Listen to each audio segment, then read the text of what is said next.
Hi, I'm T-Rek, and we're going to do a short tour of my studio, also known as Freak Show Disco Productions HQ, for Thick as Thieves.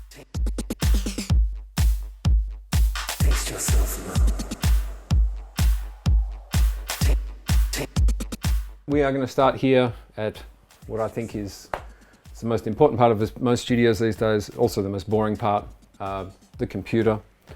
I just have a Mac laptop. I've always run Cubase. I've always used the computer probably in a slightly different way from a lot of dance music and electronic producers.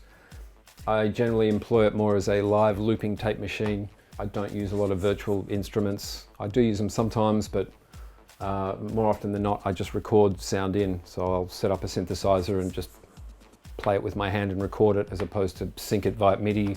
I generally spit them back out of the computer and send them back through some of the machines over here, which I'll get into. So I've got a track here, which is just something I'm kind of working on. So I'm going to run through a couple of sounds. So we start with a kick drum. I just wanted like a really crappy 90s style, terrible house beat. I then went in and chopped up some drums from God only knows where. I just have a sample library I've developed and been adding to for about 20 years. Give it a rolling feel. A little sort of bell percussion loop, which was sounding pretty boring. So I ran it through a cassette thing. This kind of just destroys audio. Kind of boring like that. If you turn the cassette on, it just kind of wrecks it. That's a basic rhythm track. The bass, I think, was just a sample. I just grabbed a random couple of bass notes from probably the start of a record, chopped them up sort of randomly and just destroyed them with some plugins until I got something that sounded like a mean bass line. This is a sample bass track. I don't always do tracks like this. Usually I record a lot more synths and guitar parts, but this is a very sample bass sort of thing. I sampled some little loops from an old Motown record, chopped that up into some delays. Then we made some synth sounds. This little thing, it's got a little speaker in the top. It's kind of just great to have there because I can always just turn it on and find notes and play around with things. I often end up sticking a microphone in the top. It's a 70s kit build synthesizer. It's something you probably would have bought from a catalogue and had it sent to you in pieces and soldered it together yourself. Somebody gave it to me. It's a piece of junk basically, but I like it. But I took that and sampled it, put it through some filters and stuff so it starts to become a synth line.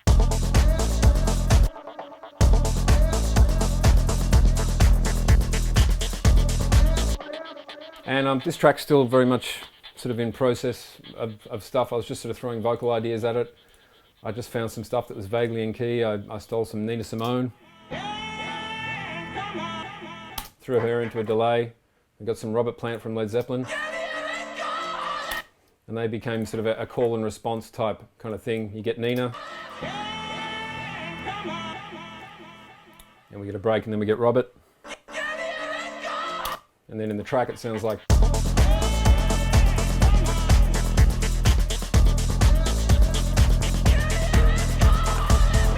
So it's just a working thing at the moment. I might re-sing something like that or have a vocalist come in, I don't know. That's a very quick sort of explanation of how I use the computer. I'm going to move around the studio and talk about a lot of the other toys and bits of broken junk. And they're all the other things that I would usually employ to kind of put in a track like this. So we will move over to this part of the studio. I don't have much expensive or fancy equipment in my patch bay. Most of the things that I get and have in my studio have all come from people sort of dumping broken gear on me or giving me stuff they don't want anymore. So over here it's really just sort of practical stuff. This is where I take a lot of sounds out of the computer, run them through these machines and put them back into the computer, or I use these machines to process sounds on the way in.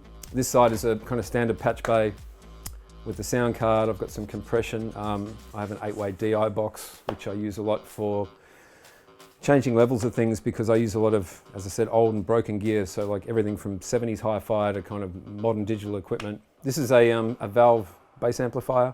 I'll often run, kick drums and synthesizers, bass synths through that just to grimy it up and make it dirty. I sort of have patch points so I can put guitar pedals. Pedals are used to process guitar sounds. I can run synthesizers through them. I spend a lot of time trying to make guitars sound like synthesizers, trying to make synthesizers sound like guitars. These guitar synthesizer pedals I love because they're just clunky and weird, and you can put a guitar in them and make them trigger a synthesizer, and they're really hard to do anything good with, but if you just fight with them for a while, sometimes you win and do cool stuff. This thing here was, I think, an old mixer out of a TV studio or something. A friend of mine pulled it apart and said it's actually military spec, so it was probably built to live in a tank or something. It's just great for vocals, bass, drums, just makes things big and crunchy and loud and warm. All of this stuff is not necessary, it's just stuff that I've accumulated. I have it, so I use it, but if it was all taken away, it doesn't really matter. You don't need any of this stuff. It's just fun stuff to play with. I like playing with these bits of outboard gear as opposed to the plug-in versions a lot of times, because plug-ins don't really fail that much. They don't break. These things, because they're all a bit old, and a lot of things, everything's always needing a service or almost dead. And so when you run things through it, often things will kind of crunch and break and not do what you expect them to do, and a lot of accidents happen, and that's where I find a lot of cool sounds, like when I'm not looking for them. So from here we're going to move down to the guitar section. This is just a little pedal board, again kind of like the patch bay. Things just come in and out of it constantly, different pedals to warp sounds or synth sounds out of the box. Through the little tube amp here, which is kind of old and a bit broken and just makes some cool noises. There's a synthesizer patched in here.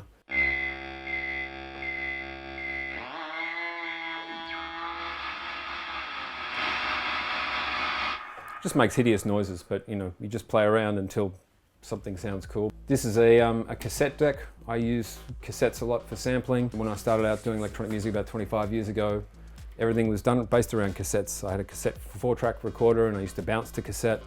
So I have a whole library of old cassettes of my clunky experiments with equipment before I had real equipment, which is a really fun place to sample from. I also collect weird sort of tapes from op shops that look like somebody bought a blank cassette 30, 40 years ago and may have recorded their grandmother talking on it or something like that. I find weird things, just weird, strange, dictaphone recordings from 30 or 40 years ago. Cassette goes in the front of the sound card here, which connects to the computer, and it all magically fits together. So some other toys living in this area.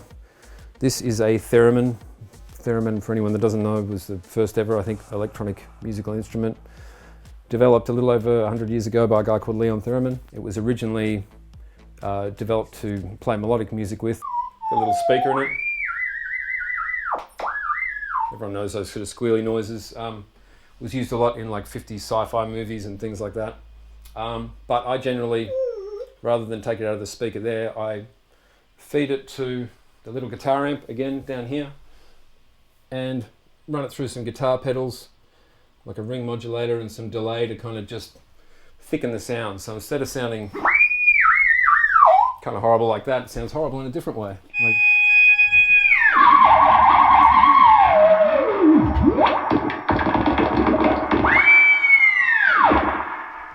And I think that's everything in this area. So now we will move to another section. Pause for effect. This is a workbench. So this is this looks different every week. Usually I have a DJ setup and a turntable for like doing my radio show and sampling records. But at the moment I'm developing another live show for April Sun. So about every 2 days, all of this gets pulled down and destroyed, and I build it from scratch. It's kind of my process. Is I just do that every few days for about a month, and finally something will stick and I'll figure out what I'm using. I'll walk through some of the stuff that's here at the moment, but more than likely by the time I do my live show in 2 weeks, half of this won't even be on the stage with me. The brain of my live show at the moment is the Roland TR-8. Great, a digital representation of all the classic Roland drum sounds that many people know and use. It's just very playable, very tactile. I can really sort of play it like a DJ mixer or like an instrument. So that's my main bass synth. I do have a real 303, but I've actually just jumped over to these new, very cheap Behringer 303 clones. It just has a few things about it that a real 303 doesn't have, and sounds to my ears just as good. It has some MIDI out functions and some other bits and pieces, which I just find a lot quicker to use when I'm programming. And over here are my sort of lead synths and second synths. Little rocket synth here, which is being It's being fed. So that's the 303, which I'm sort of using as a bass line, and then it's feeding notes over to the little rocket synth, which is this guy. So they're going away. Drums. I sum all of the synthesizers through an old Roland Space Echo up here, which has 3 inputs at the front, and it just kind of glues everything together. It means that I can get a lot crazier and wilder with my filters, and rather than things getting too loud and peaking and jumping out and burning speakers, it just all kind of folds in on itself in a nice sort of creamy way. Then there's the Ace Tone, which was the precursor to that, sitting down there kind of doing something similar with the drums. And a Sans Amp pedal, which all my drums go through, because I just think drums sound better when they're distorted.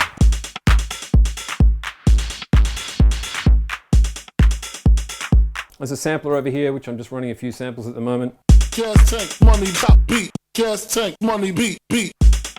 Some Biggie Smalls I was chopping up last night. I don't know whether that's going to make it in the show. There's one more thing going on here.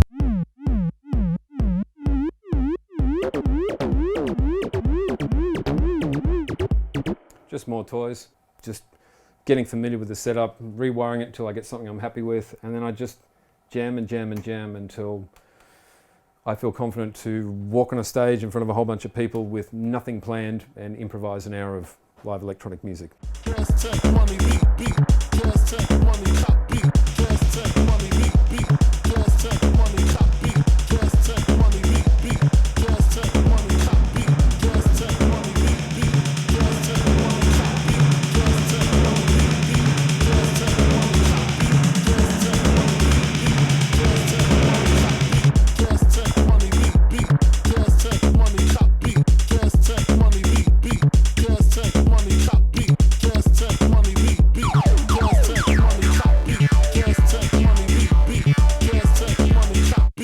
Okay, so we're just going to finish up in here for a minute. This is the next room over from my studio, Studio B. It's a whole bunch of different things. It's my office. It's kind of a workbench where I do repairs. I do a lot of vinyl transfers and stuff from my library of many vinyl records. It'll probably take me until I die to gradually transfer all my hundreds of records that I want to use out in the clubs onto digital so I can take them out. This is where all the guitars that are not being used in the studio live. This table is kind of like where I do bits of artwork and stuff, just my own crappy 2-minute JPEGs for records I'm releasing on my radio show, which I use the typewriter and chop up old magazines and books and stuff. It's really meant to be my living room, but there's usually like the coffee table's always covered in stuff for making stuff, and I can usually never get a seat on my own couch because my guitars are taking it up. A lot of ideas start here when I'm just playing around with records and going through the library. I'll get ideas when I'm working on this computer and then jump straight into the real studio and start piecing things together. So that's it. Thanks for joining me for a tour of my studio. I've been T-Rek. See you later.